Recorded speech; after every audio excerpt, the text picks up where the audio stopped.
बेटा सांची, इस बार भी तेरी डिलीवरी मैं मायके में ही करवाऊंगी। मैंने तेरी सास से भी बात कर ली है, उन्हें भी कोई एतराज़ नहीं है। मैं तो तुझे 7वें महीने में ही घर ले आती, मगर तूने मना कर दिया।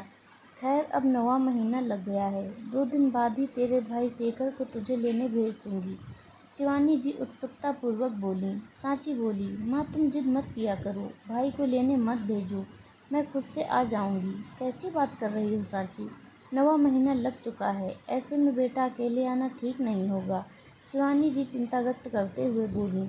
माँ, मैं ज़रा राकेश से बात करके तुम्हें बताती हूँ, भैया को अभी मत भेजो, सांची बोली।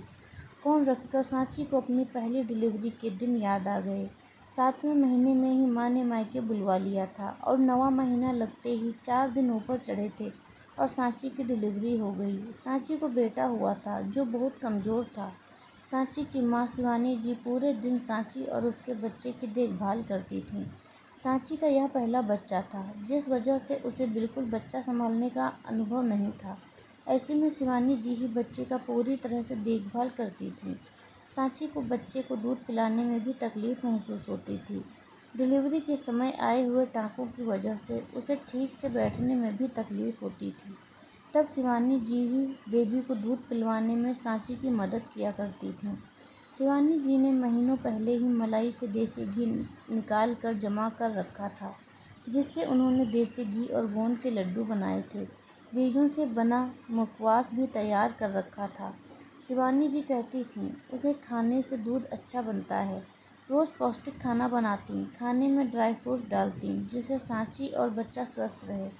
सांची की डिलीवरी के वह 40 दिन बड़ी मुश्किल से बीते। खून का भी भारी बहाव रहा, टाँकों का दुखना और शरीर की कमजोरी अलग। शिवानी जी ने बेटी और बेबी के लिए मालिश वाली भी लगा दी थी, जिससे सांची को बहुत राहत मिली। बेबी भी मालिश होने के बाद 3 घंटे अच्छी नींद लेता। बेबी जब भी ज़्यादा रोता, शिवानी जी उसे लेकर घूमती, लोरियाँ सुनाती और सांची को आराम करने देती। 40 दिन बाद जब एक रोज़ सांची माँ के कमरे के बाहर से गुजर रही थी, उसे उसकी भाभी अपर्णा की आवाज़ आई। माँ, सांची को वापस कब भेज रही हैं आप? सांची और उसके बच्चे की देख रेख में शायद आप भूल गई हैं कि आपको रहना मेरे साथ है और मेरे भी 2 बच्चे हैं जिन्हें आपको संभालने में मदद करनी है। सांची की डिलीवरी भी हमारे पैसों से ही हुई है और इतना महंगा महंगा खाना खिला रहे हैं सो अलग। रीति रिवाज के नाम पर लूट मचा रखी है आपने। अब बहुत हुआ, हमें अपना भी घर चलाना है।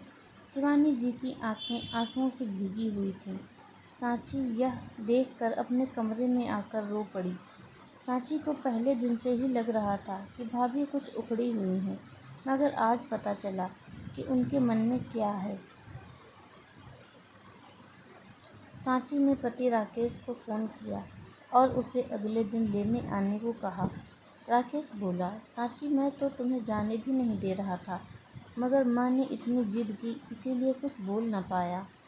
सांची बोली, माँ कभी अपने बच्चों में भेद नहीं करती राकेश।